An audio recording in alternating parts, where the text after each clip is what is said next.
Assalamualaikum warahmatullahi wabarakatuh. Teman-teman sekalian, kembali lagi di channelnya Sofyan Al-Thawri Official. Oke teman-teman, sesuai dengan judul video ini, yaitu kita akan bongkar semuanya di sini. Siapa dalang atau otak dari terjadinya ikhtilaf di dalam jamaah kami, yaitu jamaah dakwah, yaitu biasa dikenal dengan jamaah tabligh. Yang pertama teman-teman, yang pertama bahwa tidak akan mungkin sebenarnya, kalau secara ini tidak akan mungkin bisa berikhtilaf atau berpecahlah bahasa tanda kutipnya. Tidak akan mungkin. Kenapa? Karena pertama, jamaah tabligh ini dia tidak seperti istilahnya, bukan kelompok yang seperti organisasi, tidak. Karena tidak ada dana, tidak ada nama. Jamaah tabligh itu dibuat namanya itu oleh orang yang biasa, orang-orang umum, bukan, tidak ada nama intinya. Tidak ada bendera, bukan organisasi. Jadi secara akal itu tidak akan mungkin apa yang harus diikhtilafkan seperti itu kan. Nah, kemudian juga di dalam jamaah ini kami itu korban, kami korban untuk agama ini, kami korban harta diri sendiri gitu kan. Nah, jadi apa gitu. Nah, ini yang teman-teman, sebelum kita bongkar siapa dalangnya, siapa otak daripada terjadinya perpecahan ini, atau itu tanda kutip artinya ikhtilaf ini. Oke teman-teman, jadi yang tadi saya sebutkan itu, yang tadi saya sebutkan bahwa jamaah ini, jamaah tabligh secara umum dikenal itu jamaah yang menghabiskan waktu, harta, korban diri untuk agama Allah Subhanahu wa Ta'ala. Tidak ada pakai dana orang lain atau sumbangan, tidak pakai dana-dana selain daripada korban kami sendiri. Itu jamaah ini teman-teman. Jadi usaha yang seperti itu, usaha yang seperti itu pasti dan pasti dibenci, pasti dan pasti tidak disukai. Oleh siapa? Oleh iblis laknatullah alaih. Oleh iblis laknatullah alaih. Maka ini kerjanya iblis yang dibuat di pada zamannya sahabat Nabi Sallallahu Alaihi Wasallam. Jadi sekelas sahabat Nabi Sallallahu Alaihi Wasallam itu pun berikhtilaf. Masya Allah, bukan hanya ikhtilaf biasa gitu. Sebenarnya tidak boleh kita ceritakan ini, tetapi ini untuk sebagai istilahnya kita ini biar tidak bingung saja gitu. Tidak bingung saja. Coba antara Sayyidina Ali radhiyallahu taala anhu dengan Sayyidatina Aisyah itu kan berikhtilaf. Sampai terjadi perang Jamal antara Sayyidina Ali dengan Sayyidina Muawiyah radhiyallahu anhu, itu pun terjadi ikhtilaf, sehingga ikhtilaf mereka itu Masya Allah biasa. Tetapi Ibnu Katsir rahimahullah, beliau mengatakan dalam kitab Bidayah wa Nihayah itu, sahabat Nabi SAW itu tidak salah, semuanya tidak salah. Tidak salah, semuanya benar, semuanya hak. Tapi yang salah itu adalah syaitan laknatullah alaih, yang menggoda orang-orang yang menjadi pengadu domba, yang awal mulanya dari zaman ketika terbunuhnya Sayyidina Utsman radhiyallahu anhu. Jadi sahabat Nabi SAW semuanya benar, tapi yang salah di sini adalah syaitan laknatullah alaih yang menggoda orang sehingga ia mengadu domba para sahabat Nabi SAW. Nah, di sini kaitannya dengan jamaah ini, jamaah kami ini. Jadi otak semuanya itu otak daripada tanda kutipnya perpecahan di dalam jamaah tabligh itu adalah godaan daripada iblis laknatullah alaih. Karena iblis ini menyatakan diri sendiri seperti itu. Oh, lihat di dalam Al-Quran surat Al-A'raf, ya, surat Al-A'raf ayat 100 ayat 16, ya. Surat Al-A'raf ayat 16. Apa kata iblis? Qala fabima aghwaytani la aqudanna lahum siratakal mustaqim. Nah, kita lihat Al-Quran, ya. Surat Al-A'raf ayat 16. Apa kata iblis? Qala fabima aghwaytani la aqudanna lahum siratakal mustaqim. Jadi iblis mengatakan, aku ini, karena aku ini sudah dilaknat, diusir dari surga, dikutuk oleh Allah Subhanahu wa taala, maka aku bersumpah, ya, la aqudanna lahum siratakal mustaqim, maka aku bersumpah akan menjauhkan, akan menyesatkan daripada seluruh manusia anak Adam ini dari jalan yang lurus, yaitu jalannya Allah Subhanahu wa taala. Jadi itu sumpahnya iblis. Kemudian apa kata iblis? Summa la'atiyannahum min baini aydihim, ya.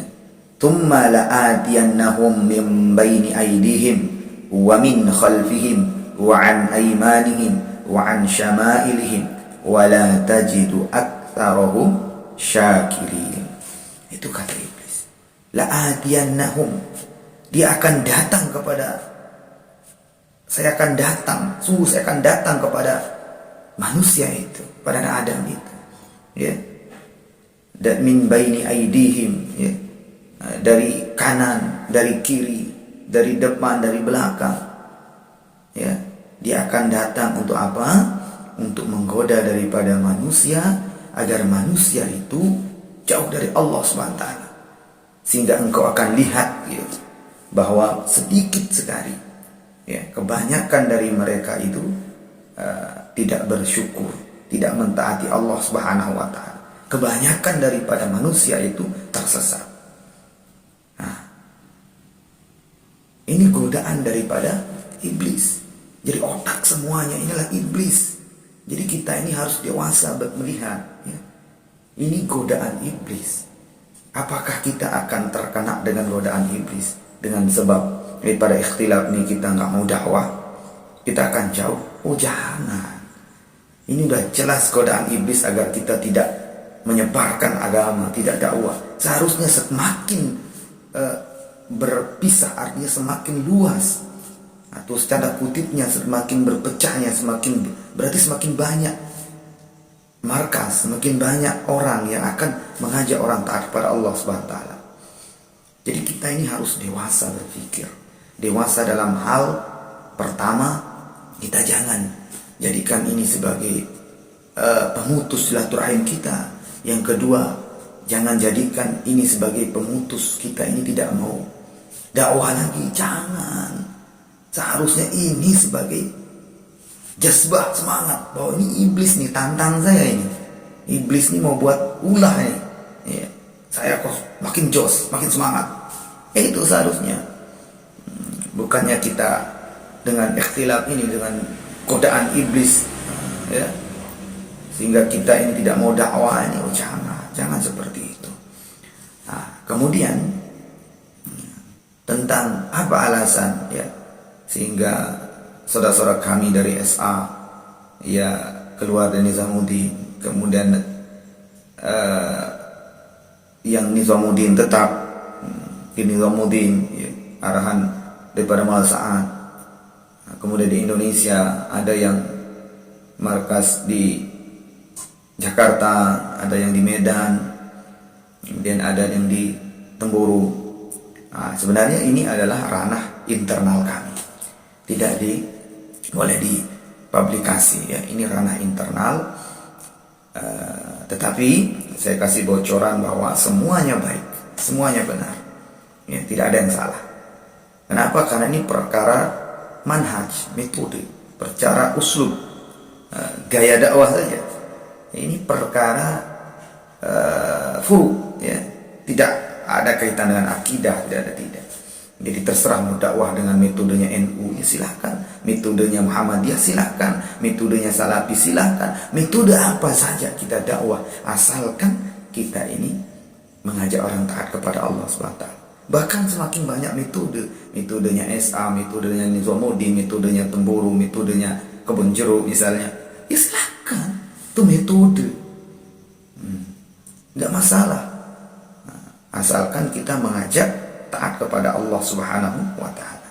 Tetapi saya kasih bocoran sedikit, artinya kebaikan-kebaikan, kebenaran-kebenaran dalam pendapat mereka, teman-teman, orang tua kami, ulama kami itu, mereka benar semua. Ya, SA berpendapat Maulana Sa'ad bukan amir, ya, dan tidak ada keamiran, yang ada suruh, ya sah-sah saja pendapat mereka. Pendapat mereka sah-sah saja, ya. Di zaman sahabat pun seperti itu. Ada yang sistem musyawarah atau suro. Kemudian kami di Nizamuddin, ya, ulama-ulama kami, Maulana Sa'ad itu amir, sudah diputus. Kemudian kita memang harus ada satu amir. Tidak mungkin satu kelompok, apalagi kelompok besar, firqah besar, ya, usaha besar, manhaj metode yang besar sekali, pengaturannya tidak ada amir, kan kacau nanti. Kemudian juga di Indonesia, ya, ada yang berpendapat bahwa Kebon Jeruk itu satu markas. Ya wajar-wajar saja, karena pendapat mereka bahwa memang satu markas dari awal, ya, dari dulu itu markas itu memang satu. Nah, tapi 2017 karena ada suatu ujian, mulainya ujian ini, mulainya daripada ikhtilaf ini, Maulana Sa'ad, ya, beliau membagi daripada markas menjadi 3, yaitu Jakarta, Temburu, kemudian Medan. Untuk apa? Itu asas kemudahan, sehingga wilayah yang di timur itu bisa merapat ke Temburu, dekat tuh pengaturan untuk yang mau keluar yang buktinya juga yang dari Temburu bisa ke negeri jauh, bisa ke Nizamuddin, ya. Kalau tidak diakui, ya nggak mungkin diterima di Nizamuddin, atau mana bisa keluar negeri jauh, ya, kalau bukan markas yang diterima. Kemudian juga Medan pun begitu, Jakarta pun begitu. Nah, jadi itu pendapat dari kami, teman-teman yang di Temburu, bahwa Maulana Sa'ad, ya, sudah membagi menjadi 3, yaitu tahun 2017 karena terjadinya sesuatu dengan taktik strategi pembagian 3 markas itu, sehingga kerja itu mudah, dan itu belum disatukan lagi jadi satu, ya. Diusulkan berapa kali sampai diusulkan terakhir 2019 itu belum diterima, yaitu bahwa tetap sebagai putusan awal, yaitu putusan 2017. Nah, sah-sah saja.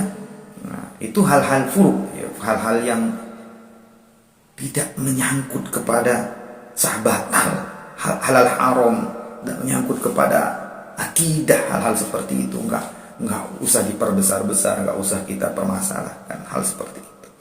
Nah, intinya bahwa otak dari segala semua ini adalah iblis tadi. Karena iblis itu mau melihat, ya, dari seluruh manusia ini berpecah belah sehingga ada temannya nanti di neraka. Maka jangan sampai hal itu terjadi. Kita ini harus betul-betul teguh berpegang, ya, bahwa ini jalan kita ini adalah untuk mengajak manusia taat pada Allah. Metodenya itu terserah.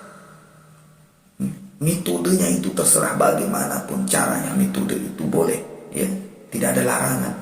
Nah, tetapi tetap yang lebih berkah, yang lebih cepat mendatangkan hidayah itulah metode yang dicontohkan oleh baginda Nabi Sallallahu Alaihi Wasallam. Tetapi walaupun tidak dicontohkan oleh Nabi SAW, boleh seperti berdakwah lewat televisi, berdakwah pakai surat, lewat SMS, lewat internet, WA. Itu kan dakwah semua, mengajak orang taat pada Allah. Ya, pakai loudspeaker, itu kan hal-hal yang tidak pernah di zaman Nabi SAW. Ya terserah, itu metode, cara bagaimana agar sampainya agama ini kepada umat, bagaimana agar umat ini bisa mentaati Allah SWT. Jadi teman-teman, intinya bahwa kita tetap teguh, ya, teguh dalam ketaatan kepada Allah SWT. Apapun ujiannya, jangan mundur, ya, jangan mundur dalam ketaatan kepada Allah SWT. Terus tetap mengajak orang taat kepada Allah SWT, dan kemudian kita tetap jaga silaturahim, ya.